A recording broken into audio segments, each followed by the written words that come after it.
Hey everybody, welcome back to another whiteboard chat, and today we are going to talk about lipid particle size, more specifically LDL particle size mainly. So this was a requested topic, something I've actually been going over with some mentorship clients lately, and I had a few people bring it up, so we had been going through the ins and outs of it, and I thought I would make a whiteboard, talk about it a little bit. So essentially what we're looking at here is a way to measure the actual size of the particle itself. A potential benefit is that we can see how damaged the particle is, or by looking at the size of the particle, we can see if the susceptibility of the cholesterol that you have or lipids that you have circulating in the body are susceptible to passing through or binding to these arterial walls and causing damage or buildup, like plaque, right? A couple things to understand is both our LDL and our HDL can present small and large particles. Again, today we're going to kind of focus on the LDL more specifically because it's tends to be more problematic. So the difference here is that we have our large LDL particles, or our A particles, versus our small LDL particles, or our B particles, the B particles being the problematic ones in this equation. First and foremost, I want to go over just a couple of terms. If you're looking at an NMR lipo profile, which you can order from places like Life Extension to see all this data, you're going to see these particle sizes, the amount of these particles, but you're also going to see something called LDLP, which is the number of LDL particles, and you're going to see LDLC, which is the amount of cholesterol within the actual particle. Important to decipher between the two.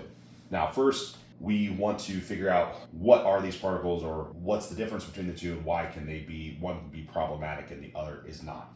Small dense particle, your LDLBs, are like these little dots here, for example. They have been damaged in some way generally. So via oxidation, glycation, free radicals, they have been damaged, and now they are what you would consider a small, hard, dense particle. Your large or more buoyant particles, these floating, free-floating, soft, fluffy particles, are your LDLAs, this kind of bigger green dot here. What we have up here, this is illustrating your arterial wall.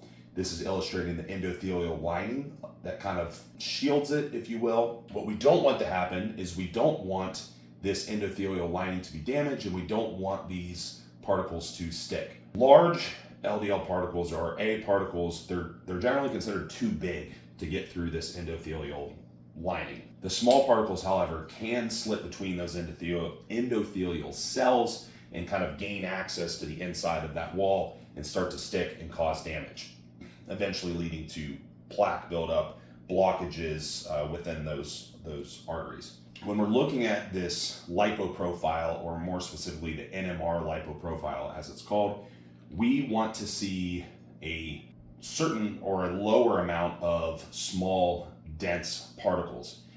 This is not necessarily a guarantee that there's not plaque buildup or that there is plaque buildup, but it does at least illustrate how susceptible we might be to that.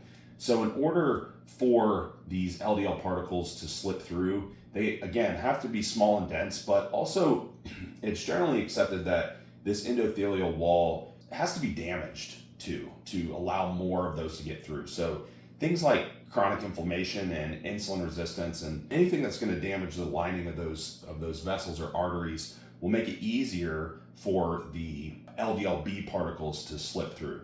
So if we have that environment of quote unquote, metabolic syndrome, for example, and we also have an abundance of these small, dense particles, we have an environment that is potentially going to allow a lot of those particles to start adhering to this arterial wall and causing plaque buildup, which is what we don't want. Imaging is going to be more accurate, like looking at the actual arteries via different types of cardiac testing. Calcium score, for example, is one. This is still a pretty decent way if you don't have easy access to a calcium score, you're not able to get a referral, or you don't live in a place that have walk-in clinics or anything, or you're just really curious about your susceptibility to this. You can measure it via that NMR lipo profile. couple other things to kind of keep in mind here is that HDL particles can be small, dense, and oxidized too, but they generally are considered less problematic than the LDL. When we look at a regular lipid profile, some literature would suggest that a higher level of LDL could increase risk of cardiovascular events or cardiovascular disease. Now, some people say, well, that's completely inaccurate. Yes and no. So that lipid profile is really just illustrating the amount of cholesterol that's circulating in the bloodstream at the time of the blood draw. However, more LDL would give you more that could potentially be damaged. So if you had less LDL, there's less that could potentially be damaged. So if we kind of looked at that as a percentage, for example, if you had a damage rate of 10%, which again, this is arbitrary numbers, but you had a damage rate of 10% and your LDL was 100 or 90 or 120 or something like that versus 220, well now, we have quite a bit more circulating that could potentially be susceptible to things like oxidation and glycation, and we could be more susceptible to plaque buildup. So if the environment is right and there's enough there and it's getting damaged, then we do have an environment that could cause plaque buildup. You have to kind of look at the whole summation or all of the factors in one to really get an idea of if you are someone that's susceptible. But this is one way that you could look at it and then kind of look at other markers like CRP for inflammation, total lipid particles and total LDL or total cholesterol, and markers like triglycerides and glucose and insulin levels to see how insulin resistant you are. And you can draw some kind of conclusion as to whether or not you might be at high risk of plaque buildup. So hopefully this is helpful. You guys, like I said, you can get on Life Extension and look at these things. It's pretty easy for anyone to access. You just draw it just like any other lipid particle and be on your way.